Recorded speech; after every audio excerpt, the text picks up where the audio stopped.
Hello, are we good to go? Hi, welcome everyone, wherever you might be in Australia or even across the world. I'm so excited to be presenting you today with an amazing panel of STEM enthusiasts from all across Australia, from Sydney to Melbourne to WA to Queensland and many other places that I'm sure you're joining us from.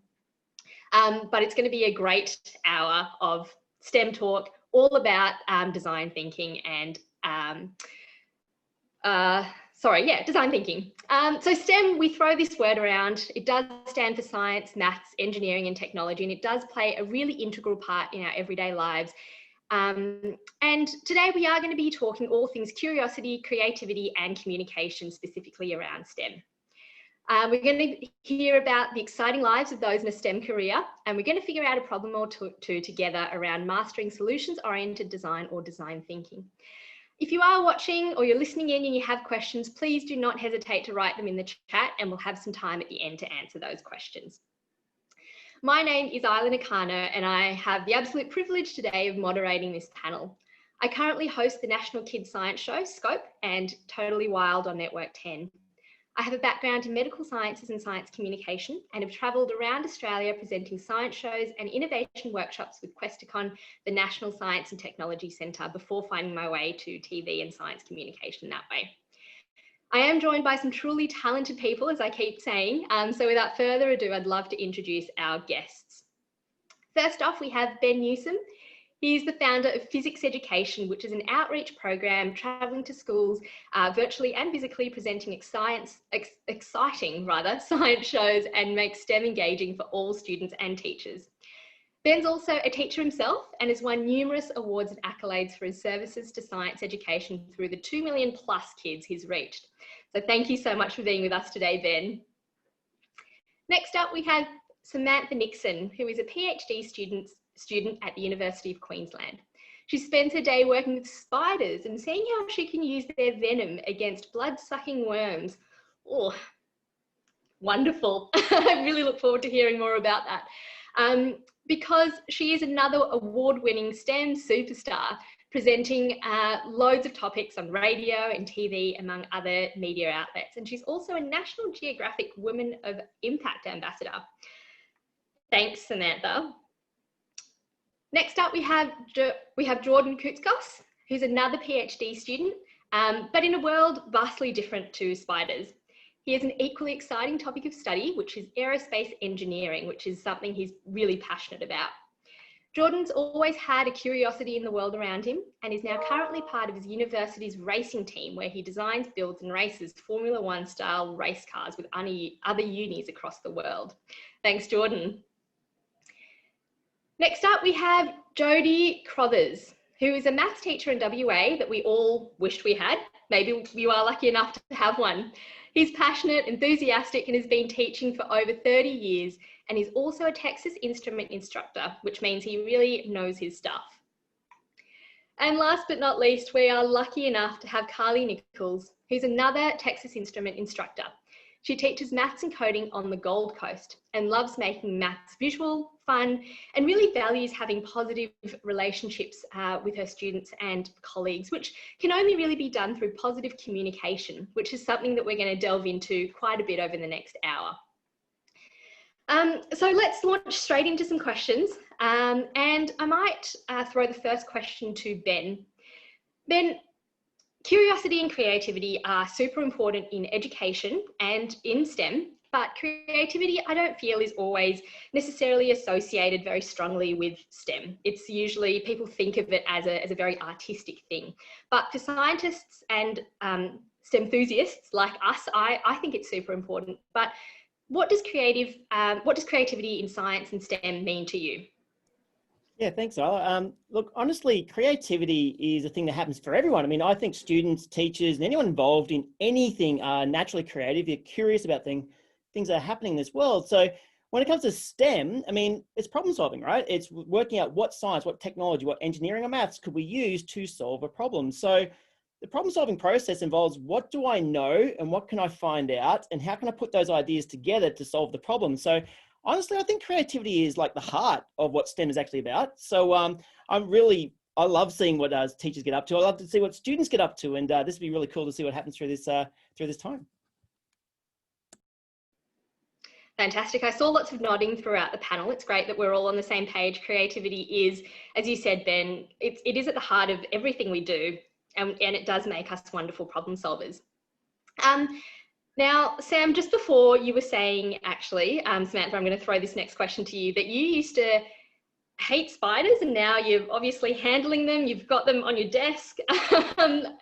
What's been the biggest lesson in not only overcoming that phobia, but also pursuing a career in science, and maybe how creativity may have played a part in where you are today? Well, hello everyone. Yes, I, like many people around the world, actually had crippling arachnophobia before I started working on spiders. And the reason I actually joined this lab was because I wanted to challenge myself to get over my fear. And I've always been really interested in how we can take things from the natural world, plants, and study animals, and then use that to make new medicines and new biotechnologies. And spider venoms are actually a really great source of potential medicines. They are nature's master chemists. Their venoms evolved over millions of years to become these really complex cocktails of active molecules. So there are over 50,000 species of spider on the planet, but less than 0.5% are dangerous to people. So what that means is that for most spiders, their venoms can help us to find new medicines. And so, you know, the creativity for me was actually in thinking that spiders have got all of these different molecules that we could use as drugs, but no one had ever looked at them against parasites before. So that's where the creativity for me came in. We know that spider venoms can make good insecticides. Can we also apply that to the worms that are killing our sheep industries and our crops? So for me, what's really exciting in STEM is when you take a problem and look at it from a new angle, something like this, where you say, I'm going to try spider venoms, even though no one has looked at this before. And the other thing that is the big lesson for me is to challenge yourself and work on something that maybe scares you, that pushes you outside your comfort zone, because that's when the really exciting innovation and learning happens. Yeah, absolutely. As you said, Samantha, I think that's one of the reasons why having so many different kinds of people with different backgrounds in, you know, coming together in science is so important, that we can think of these different ideas. And, you know, people think so differently, don't they? And creativity to everyone means something just a little bit different. And I think that's what really makes STEM such an exciting and really interesting place to be working.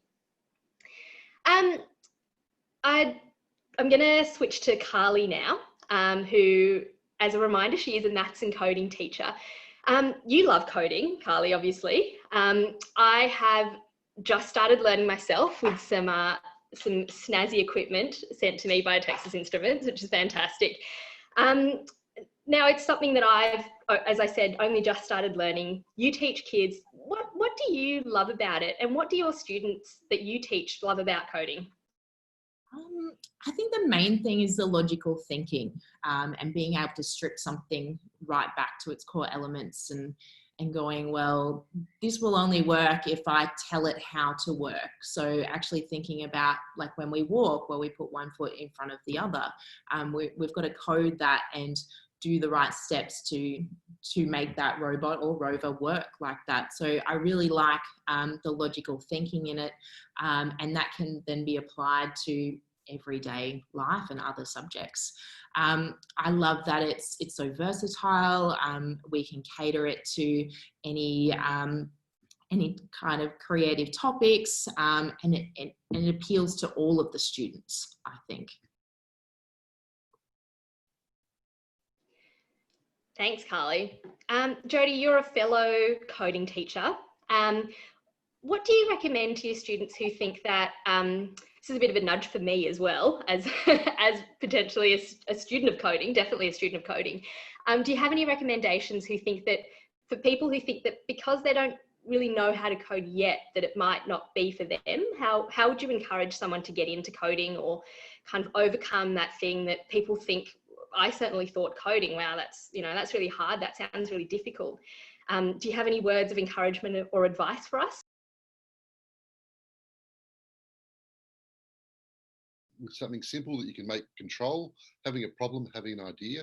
We work with the TI Rover, which is really good. I work with our partner primary schools as well as my high school students, and it teaches them persistence rather than resilience. It's we'll try something, didn't work, we'll try it again, it didn't work. We'll try something, oh, it worked. Let's try something a little bit harder. So with the competition, the coding part doesn't actually happen until stage 3. So the first part of the competition is just coming up with an idea with the food industry, which I know we're talking about later. And the second part is designing the process. And then the coding doesn't happen till part 3. So you can work your way up. And we've got lots of support and videos, 10 minutes of code, activities people can be involved in, and lots of other mentors who can actually help people through the process. So it can be really enjoyable. You can draw pictures, you can have responses, you can have this happen and respond with this. So my kids love the fountain. They move their hand close and the fountain pops up, or something turns around when they move, and they can program it. That thinking logically, that trying to solve problems and teaching them to be persistent. And if it doesn't work once, why isn't it working? Normally because something hasn't been turned on or they've missed a line here, but they help each other and they work with each other to try and solve things. And most of the times when I run the things, I don't actually do much besides start them on the way and help them when they have an inquiry. It's a lot of fun. Jody, the power of the backspace button. Definitely. Or actually turning the rover on, which is the biggest mistake my kids make. I tell them to remind me to do that at the beginning. They always ask me how to turn it on. I say, just give it a wink. Oh, the good old power button. And there's nothing, as you said, Jody, there's nothing like making a mistake for yourself. It's the best way to learn, isn't it? You don't make that same mistake again, or as soon as you made, the same mistake, you go, oh, I've done this before. And it is a really good learning experience, I find. Yeah, I picked up coding later in life. I did coding at high school when we had one computer and we had to colour in the cards to make it read the program. So I had a big gap between about 5 years ago, seeing the TI-nspire and seeing what I could do and actually seeing it being useful for the kids in my classroom and something that would engage them. And it's about making things. My creativity is my lessons and how I engage the students. So that's how I enjoy the creativity through the process and seeing them be creative and having out their ideas and trying things out and seeing if it works and then changing their mind and trying something else. Jordan, you're an engineer or engineering student. That sounds to me like something that involves a lot of logical thinking, a lot of design thinking, making lots of errors potentially. But I've heard that you are quite passionate about rockets and fast cars. Where did this passion begin? And do you have any advice for people who have a passion like you and want to turn it into a career they want to go further? Yeah, absolutely. Thanks for having me on, to everybody at Texas Instruments firstly. I started from when I was very young. So I got the bug from when I was a little kid. Dad would always like cars. It'd always be, let's go look at some cars, look at this, look at that. So I got the bug from a really, really young age. And I've really always seen stuff and not just looked at it as a cool thing, but always wanted to know why it works and how it works. So a big part of everything that I'm interested in, whether it be fast cars, rockets, sports, everything really, is not only what is it, but why does it work? And why is it how it is? Regarding careers and stuff, it's just about chasing what you enjoy. So I obviously love engineering, I love racing, and by just chasing it and just looking and taking every opportunity that's out there, I wouldn't be part of the team I am today. I wouldn't be part of the racing team, which exists here in Melbourne and exists all over the country. I know there's a team with Samantha at UQ. UQ's got a team. So it's something where there's something there that's available no matter what you're interested in. And within engineering, within our campus at RMIT, a stone's throw away and you've got our race car, there's an electric race car, a driverless race car, you've got a rocket team, a solar car, a manned drone. So it's just something where no matter what you're interested in, there's always something out there for you. And by just taking an interest, if you talk to people with an interest, they love talking to you back. So chasing those opportunities is really a big part of ending up where you want to be.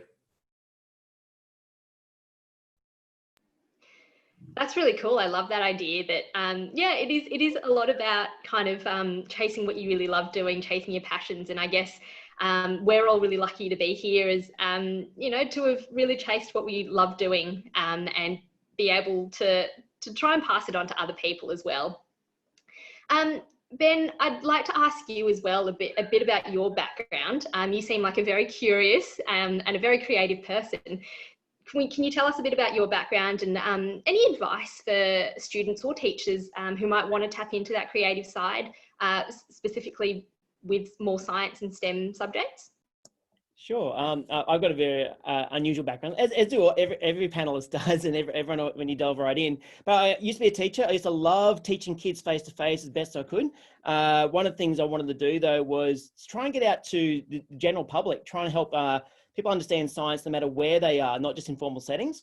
So my world changed dramatically and went into science and STEM outreach, and had a lot of fun with creating things, trying to create visual ways of explaining a content topic, something that might be difficult to understand, something that's stuck in a textbook somewhere.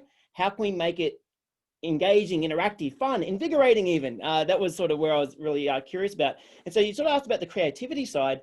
I really love to work with our team. Like we'll often have a diverse background, we all do, and just throwing ideas at a whiteboard, just throwing stuff down till something sticks.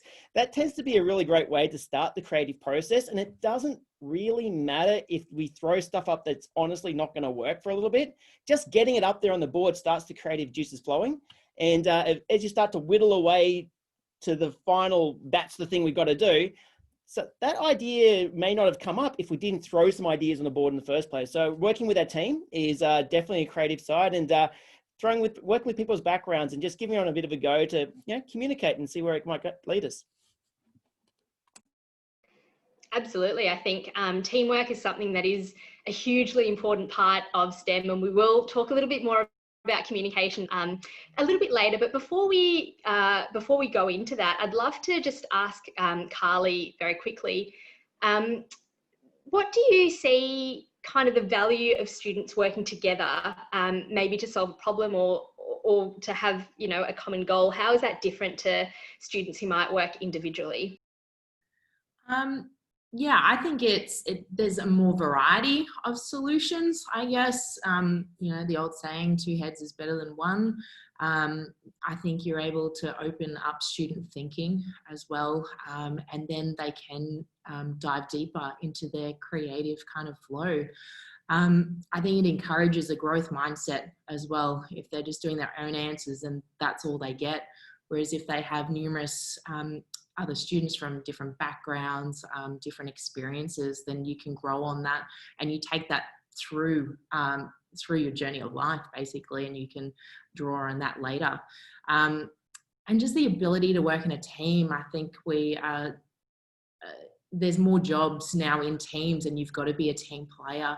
And they're learnt behaviours to be able to learn in a team, so very different from just working solo.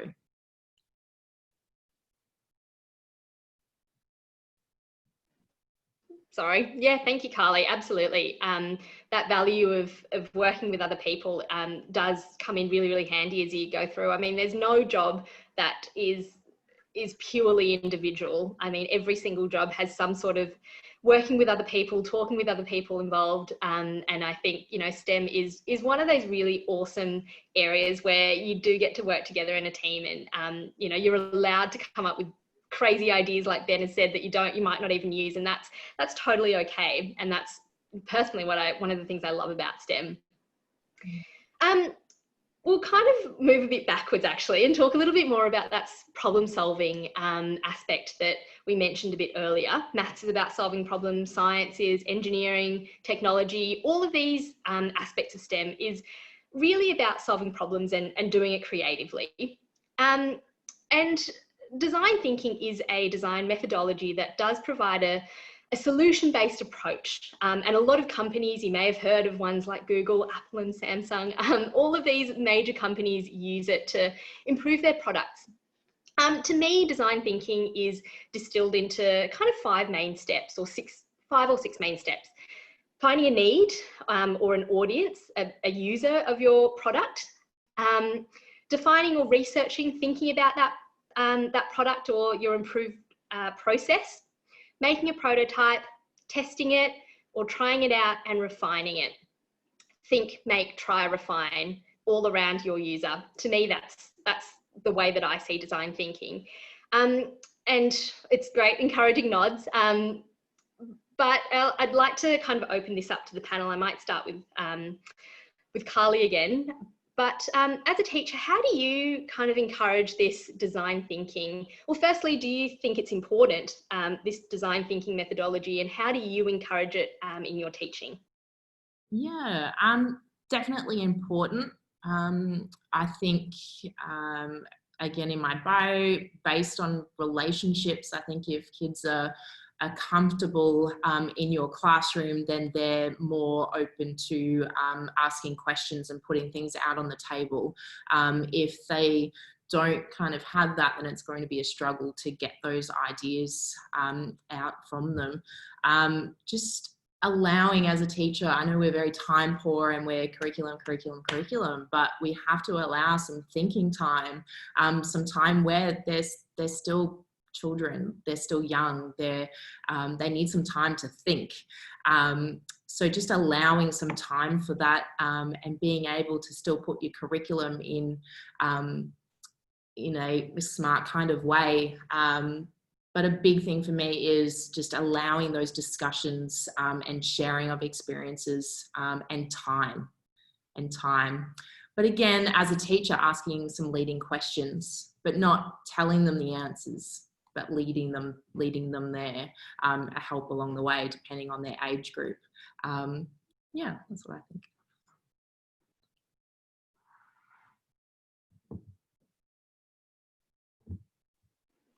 That's awesome. Thank you, Carly. Yeah, it does resonate a lot with me, everything you've said about having that time and having those positive relationships to be able to facilitate, as opposed to, I think it's facilitation, I think, is a bit of a buzzword that I've heard quite a bit over the last couple of years, especially, as opposed to teaching and that one way kind of way of education that I'm certainly used to. Many of you may be as well, but that two-way street I think is super duper important. Definitely a partnership. So we learn a lot of our students, but they also learn a lot of us. So I think they have a lot to give as well. I love that. Yeah, partnership. That's a great word. Jody, is there anything you'd like to expand on there, how you kind of might draw out or encourage design thinking in your students?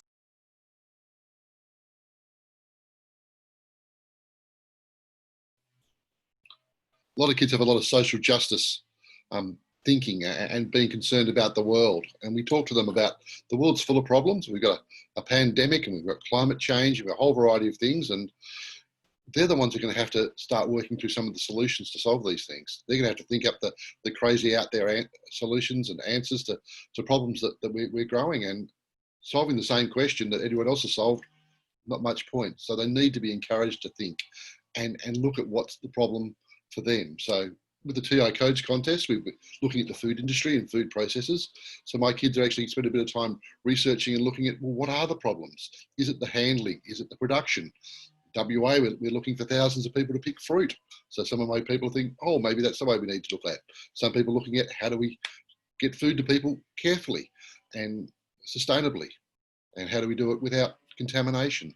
So once the kids have a passion about what they want to do and whose problem they want to solve, they feel that link to something, and that's where the creative ideas really come out. And some of them are just out there, and some of them are more reproducible at their level, but the thinking process becomes important, and it's really good to have out there ideas because they might have out there technologies to be able to solve them as they go along. So teamwork creates robust discussions, and there's nothing better than having a look at two 14-year-old students debating about their approach and what they should try and why they should try it and how this would work and what calculation should they use. And even that cognitive dissonance that happens when they're not quite sure how to solve it. And I don't have the answer for them. Or if I do, I'm not going to give it to them. So that thinking and having them go away not knowing the answer and then coming back and going, I've been thinking about this and what about this and what about that? It's like, great, let's give it a go. Let's see what happens. It worked. Oh, no, it didn't work. Okay, what can we do? So are you sure? Let's check. So lots of checking and getting the kids to start talking to each other that way. And hopefully you can't hear the guy who's whippersnipping his lawn next door. Can I add in on that, Jody? I really like that word passion.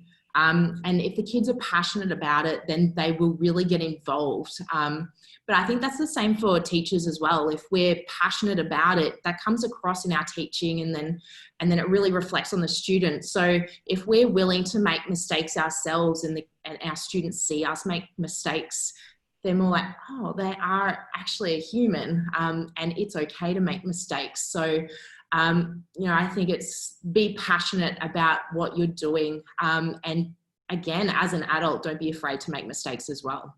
Yeah, I often have a project I'm working on in class for the kids to say, this is what I'm trying to do. And they'll come up with their inputs as they're doing, oh, I've made this happen. I'll show them and I'll be excited and they'll be excited for me. And here comes the mailman. Totally. Thank you so much for that, Jody and Carly. Absolutely. I love that idea of being passionate. You are way more invested in things that you are passionate about and you like doing. And yeah, it's much easier as well, isn't it, to be creative. And I to me, those out there ideas that you both spoke about, I think that's what, sometimes is that creative idea. I'm sure, for example, Samantha, the person who, yourself, the person who joined the dots between spider venom and sheep poo and the blood-sucking worms in there, I think that to me is a pretty out there idea, and yet it's such an important piece of research that you're doing, and we need people like that to really drive our society forward. So Samantha, just kind of coming back to that idea of processes, what's the kind of I suppose, I don't know if design thinking is the right phrase to use, or the scientific process that you use. How do you apply that to the research that you do? Yeah, I think that's a really great question, Isla. I was reflecting on this listening to the other panelists, and I think science is a mix of design thinking, but also it's equally important, in my opinion, to just ask open questions in science, not necessarily be driven by an end goal, because sometimes asking questions about really fundamental aspects of life and physics is actually what gave us Wi-Fi. They didn't realize they were going to make Wi-Fi when they started doing those experiments. And,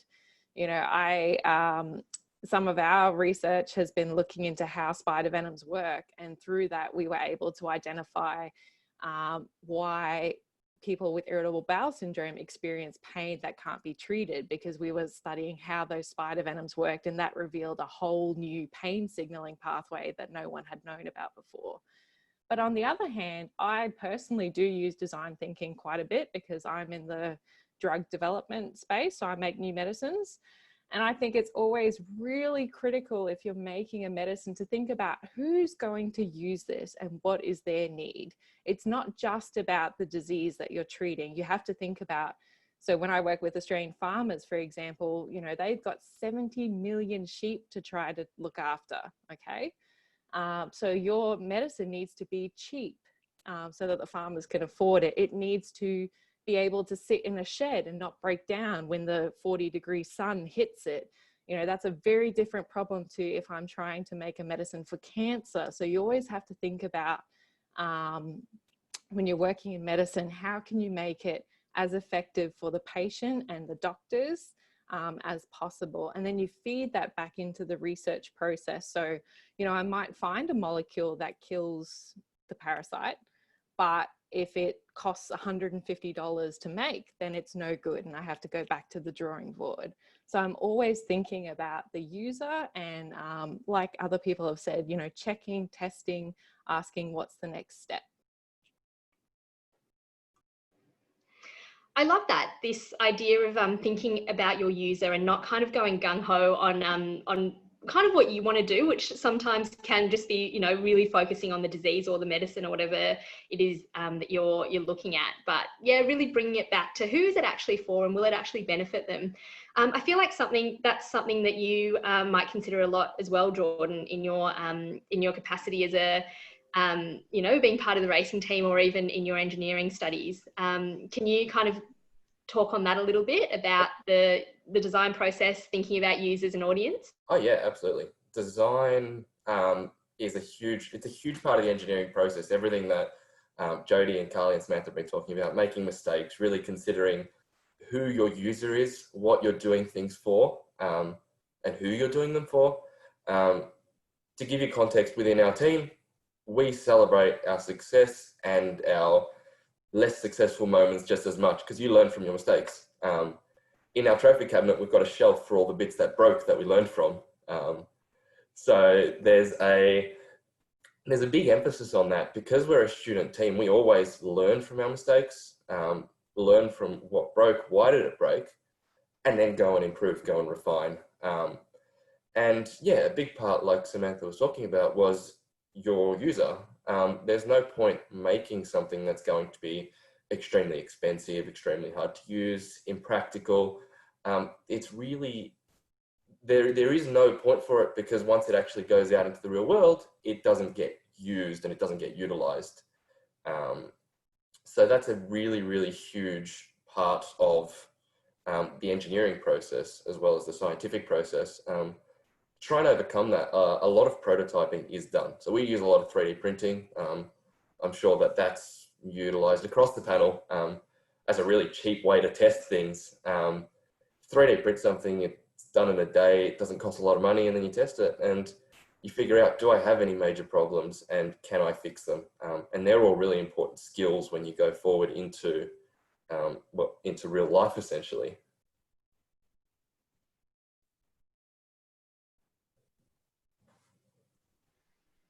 Yeah, totally. Thanks, Jordan. I love that. Just a shelf of failed things. Yeah, and learn. It's how you learn.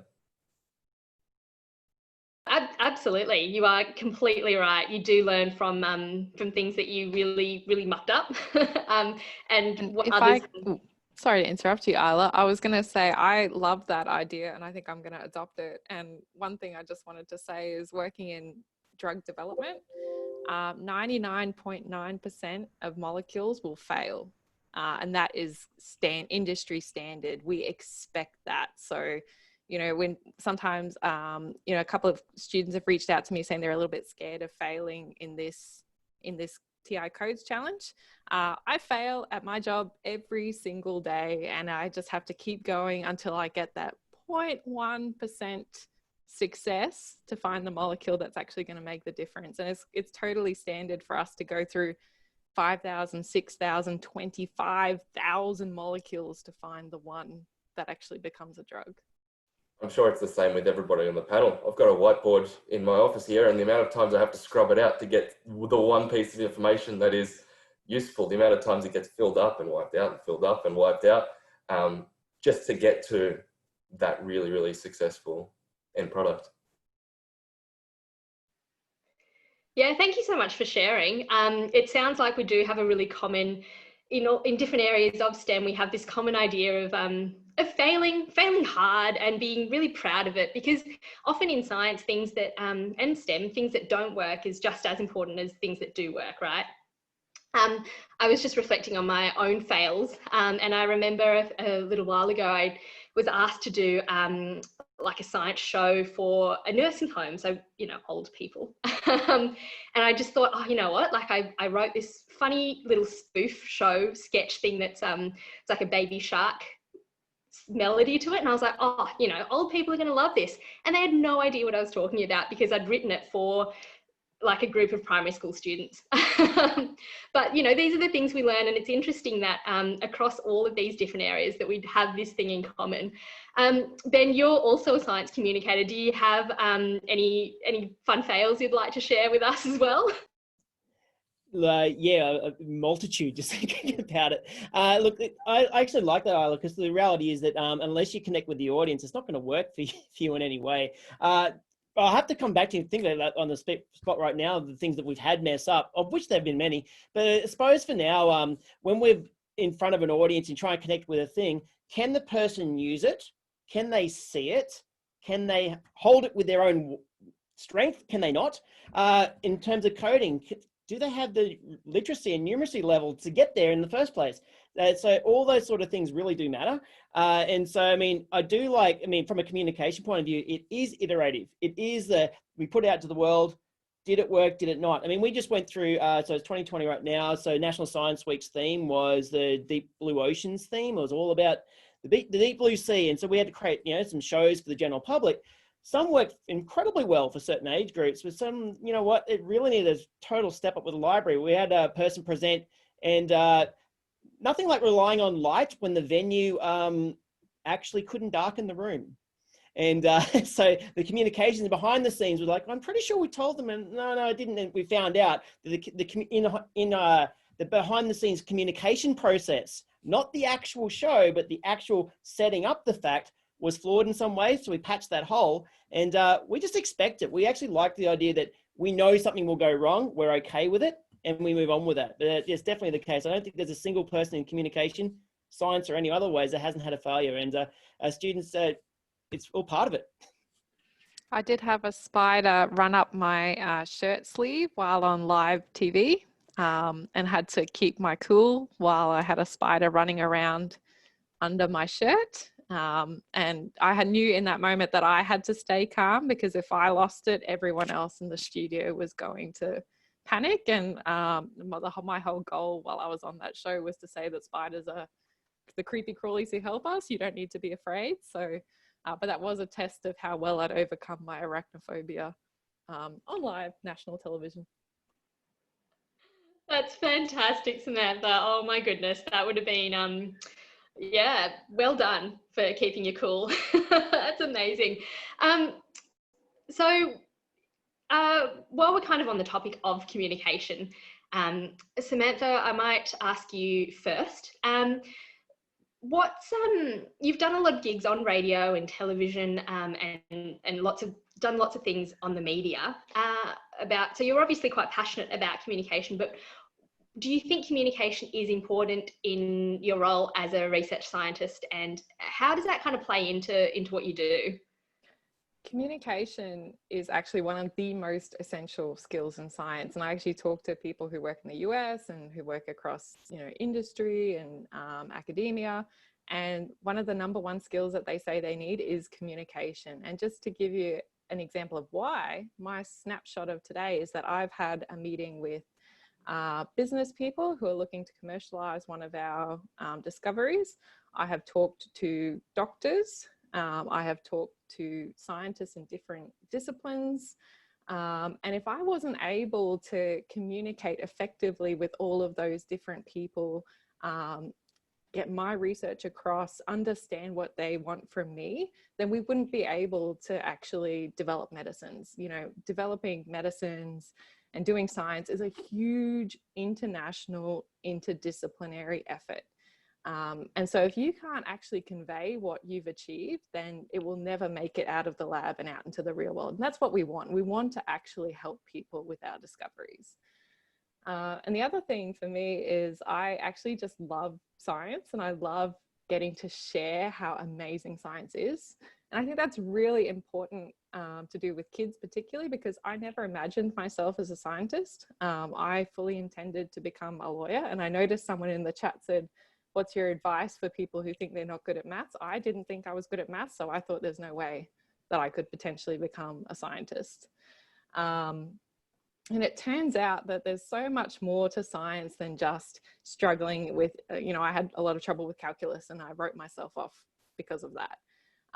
But, there's so many pathways and resources to help you that you can overcome those challenges if you're struggling. And I think that's also where communication comes back in, because my teachers maybe weren't communicating with me in a way that I understood. And I'm very conscious that I need to modulate how I speak and communicate to try to reach a broad audience.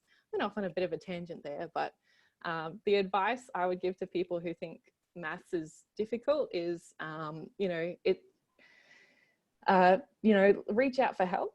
I was afraid to reach out for help and kept struggling away quietly in the back of the classroom. And, you're not stupid if you don't get it the first time.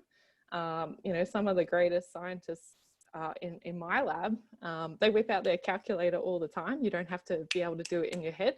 Actually, we prefer you not to, because it's very important to get doses correct when you're treating patients. Just like I said earlier, be willing to challenge yourself and get out into your growth zone. And yeah, amazing things happen when that happens. Yeah, totally. What I find the strangest about what you've said, Samantha, is that you said you were scared of maths, but you're not now scared of hairy spiders. But yeah, great advice there. Thanks, Samantha. Jordan, let's delve into that a little bit deeper. Jordan, have you always been into maths and engineering, or is it something you fell into? And what kind of advice would you have for someone who said, "Oh, I'm not very good at maths"? Yeah, I've always been that kind of minded person. So it's not so much that I fell into it, but combine the passion with what I'm good at, and it just so happened to align. That doesn't necessarily mean that everybody that I work with is the same. There's a lot of people who have very specific skills and very different skills. So a lot of people are very good at stuff I'm not very good at, for example.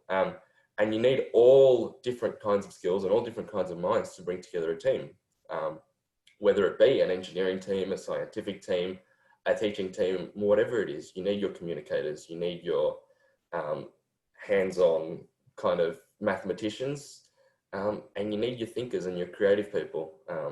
It all has to come together, and a lot of people are daunted by maths in engineering, but like Samantha said, nobody's afraid of using a calculator. That's what they're there for. So realistically, maths is not the be all and end all to get into what you're passionate about.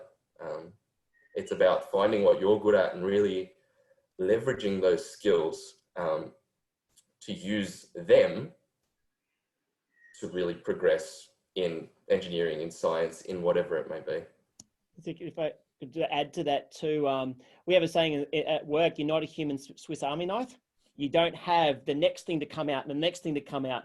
You want to work all together and work on the skills that you love and want to do. And perhaps you might find that you might need to grow in a particular area, but it's okay to not be good at it yet, and you'll get there.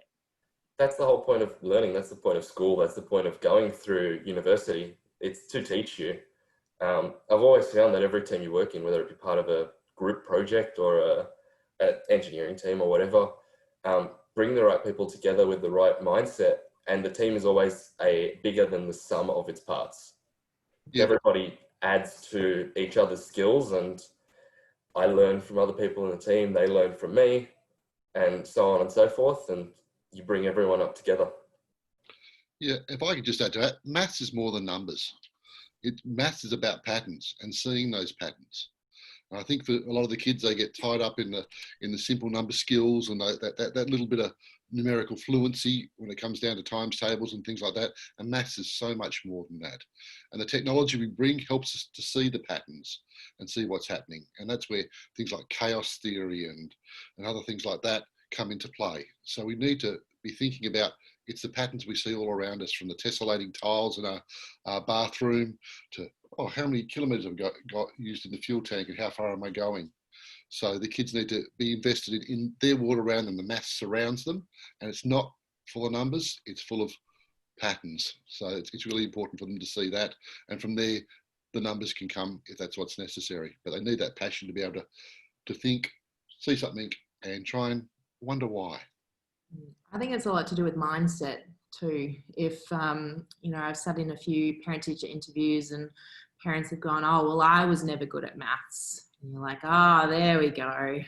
So I think we have to be conscious of our, students that are learning off us, or even our adults that are learning from us, our mindset does reflect what we can and can't do most of the time. If you think that you can't do something, or if you don't want to do something, you're probably not going to do it. You try telling that 2-year-old to hurry up and get in the car. If they don't want to do it, then their mindset, they're not going to do it. But if you make it more appealing to them and more positive, then they're more inclined to give it a go. Yeah, totally. I think mindset is super important. I feel like, Samantha, that's something that you probably had a lot going through your mind when you were going through your getting over spiders, having a positive mindset. And I think, firstly, what you said, Jordan, that came to mind when you were talking about everyone bringing something different to the table is that wonderful resource on the TI Texas Instruments website that you can do a little questionnaire and it tells you what kind of person you are, whether you're a maker, you're a dreamer, or whatever.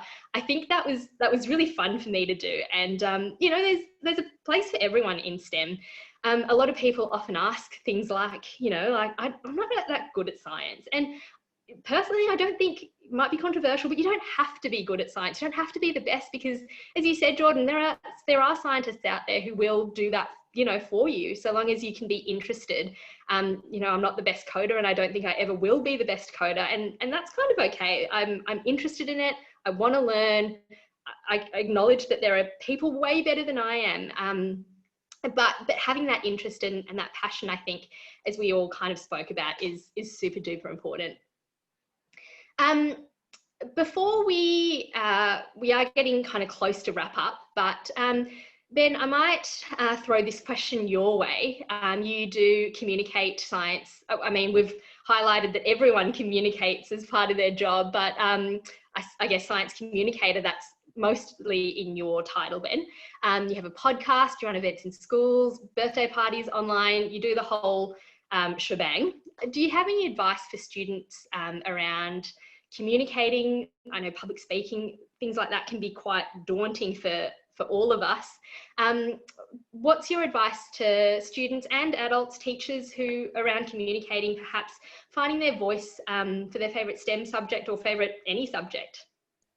I think find your medium. For me, I mean, of all things, I mean, yeah, I have been in an auditorium with 1,000 people and a couple of TV cameras on me and the whole lot. And yet I think back to what happens in school, and honestly, I could barely talk in front of my class. Couldn't do it the whole time. I could barely get through undergraduate by talking through. And yet now I'm a communicator. It kind of makes no sense, right? But what I find was take the first step in something. Whether, okay, if communication doesn't have to be oral like this, it could be via a podcast, it could be via a blog, it could be through YouTube, if that's your thing. Just find a thing that says, you know what, I think I can talk about my thing coherently in a set amount of time on that medium. So, I mean, just have a play, try a podcast out. If it's not your thing, don't just put that to one side, try something else. And just build up, I suppose, resilience over time. And honestly, there's this thing that happens when you're talking to an audience.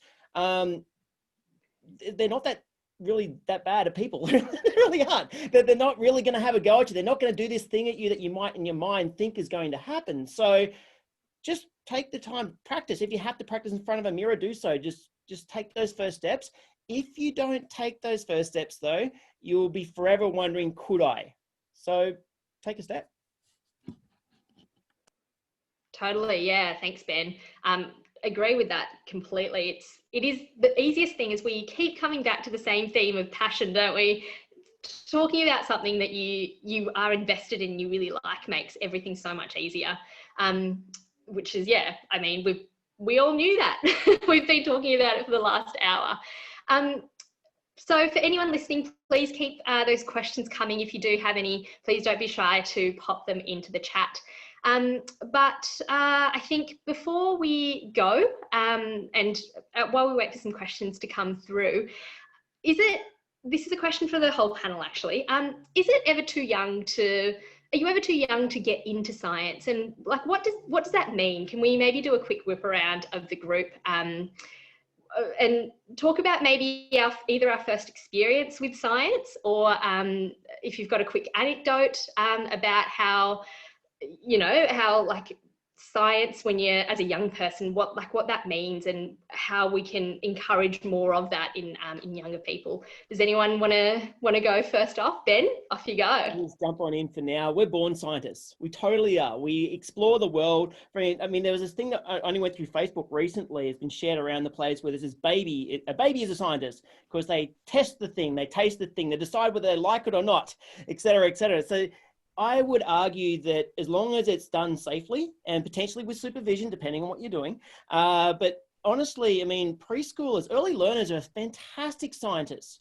And as you go through the years, you add more layers of knowledge, that's true, but that process really doesn't change that much in a lot of ways. That's my feeling is that we've been doing science for a very long time. We just don't acknowledge it as the formal name. I think for me, as a parent, why sums up a lot of the science that we start with the kids when they're young. From why is the sky blue to why the clouds this to how does the power work? So why is the car here? So what's happening over there?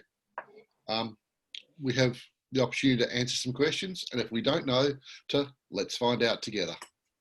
I think it's the Jody and Ben, I think I've got a 4-year-old myself, and seeing it through a parent's eyes, she's just a constant explorer. So why? And she's the little scientist.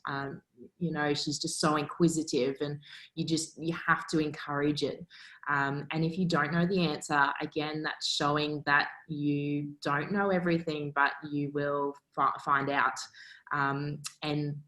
And putting and allowing them to explore in that safe environment. Never too young. And the next step after that is the building and the making, which they love to do. I walked out with my son and his mate. They were 6 years old. We couldn't find them. They dug a hole in the back lawn, right in the middle, up to their heads. What are you doing? Oh, we're mining. So like they only nicked the retic once a little bit, but yeah, so giving them opportunities to try different things and do different things. We didn't find any gold in the backyard, sadly. You live in Western Australia, I'm surprised. No, like everyone said, I don't really have much more to add that people don't have. It's just being inquisitive. Everybody is inquisitive and curious from a young age, from, like Jody was saying, what's this, what's that, why can't I eat this dirt off the ground? And that progresses through things as simple as Lego. It's just, kids, myself, naturally like learning new things. And as you go through, you have good teachers. Those teachers really start to show you that you don't just have to limit it to what's there in front of you. You can really branch out and do some stuff that you thought was well outside the scope of what you're possible of, what you were capable of. And then you very quickly realize that, no, you're capable of a lot more than you think.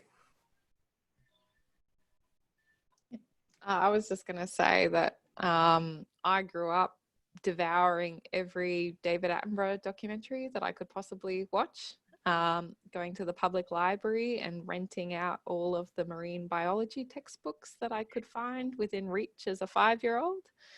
And, you know, I'm really grateful that my parents encouraged that. You know, you know, as a kid, I could recite every dinosaur in the museum and tell anyone who was interested, well, not interested, just within earshot, facts about whatever dinosaur we were standing in front of. And, you know, my parents never shut that down. They, and I think that probably helped me to become a scientist, even if I didn't realize that was what was happening at the time. Just, you know, encouraging me to pursue those passions of wildlife conservation and zoology, and now I am a, you know, biologist working with venomous animals and going out into the field and getting to do biodiversity and conservation work as well as medicine. And yeah, I sometimes want to go back to that, you know, 5-year-old. My very first research project was telling everyone whales are precious creatures that we must protect, and the title was in all caps. And launched my own conservation campaign at 6 years of age. And, you know, and if your kids want to do that, just encourage them, because, you know, 20 years later, I'm you know, running a research lab for myself, testing all of these amazing things from the natural world. That's awesome. I love that we've come full circle into saying that science is, it is at the end of the day about being curious and not shutting that down, really encouraging that curiosity and those questions and staying open-minded, being really creative and being able to talk about what we are passionate about. There is a question here about the STEM competition that we have mentioned a few times, the TI Codes contest. It is a national contest for years 7 to 10 students to come together in teams of 2 to 4 individuals, get curious, get creative, create a solution or improvement to a process or product relating to food. Now, the close-off date is 3 p.m. I believe that's Australian Daylight Saving Time on the 16th of October, just to pitch your ideas. Remember, we don't need to come up with any fancy code. It is just about talking about what kind of ideas that you have. So I'd like to ask our panel, I know we've only got 3 minutes to the end of this session, so if we can all try and keep to like 20-second answers. If we've got any ideas, what you would pitch, or give us a bit of a taster for what you might pitch if you could enter the TI Codes contest. I believe there are details on the TI Codes website as well. Jody, would you like to kick us off? What's your pitch? After spending 2 weeks at home, I'm really looking at something that can deliver me food while I'm sitting on the lounge. So have probably the TI Rover, which is a wonderful device. I'm going to set it up to put my can of soft drink or some food in the trailer and just bring it along to me as I wave. So it'll have the sensor and bring it to me, so it'll know what's happening. Oh my gosh, love it. Take my money. Samantha, what's your pitch? This is maybe a bit high level, but something that I actually currently need in my lab. So just like with antimicrobial, so people know about that bacteria have become resistant to antibiotics. And it's the same thing with parasites. They have become resistant to all of the medicines that we have available. And my big problem is that I have no way of talking directly to the farmers about what they are using to protect their sheep and their cattle and their cats and their dogs. And they have no way to tell me, so there's no communication between the two of us. So if I had something like an app that with the robot that could tell me, you know, what the farmers are using out in the field, what the weather's like, how that's affecting the parasites and how that's affecting the growth and health of the cows and sheep, relay that back to me, then I can go and put that to use in the lab and then send that information back to the farmers to let them know how it's working. Love it. I love that you're thinking about something a little bit outside of what you're personally interested in. That's really cool, but it does relate to your research. Good stuff. Jordan, can you tell us your pitch? Yeah, it kind of relates again to what I've been doing at uni here, but essentially developing a lot of autonomous farming equipment. So stuff like your tractors and stuff that generally have to be driven, making them a driverless kind of thing, save time. Again, looking at why you would want that kind of solution. It's cheaper, it's quicker, it's safer. And then you'd also be able to be more precise. So you might save on food waste. You might really start to reduce a lot of those things which are problems within the world.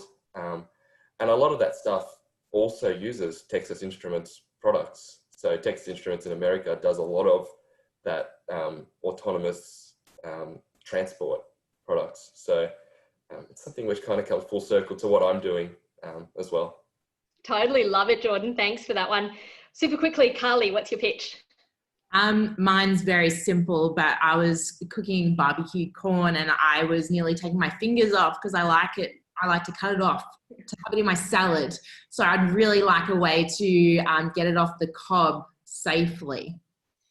Oh my goodness, yes, totally.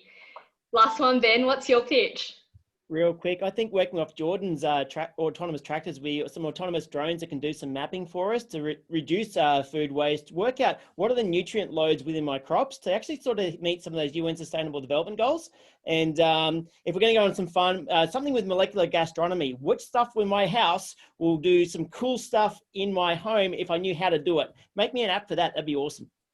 That's awesome. I love that between us, we've come up with some really, like a huge range of things. It can be really high level from, you know, agriculture all the way down to just, I want some food right here, right now, bring it to me. and I don't want to chop my fingers off. You know, I love that. And that's what this contest is all about, coming up with wacky, crazy ideas, but something maybe that matters to you, I think would be a great way to start.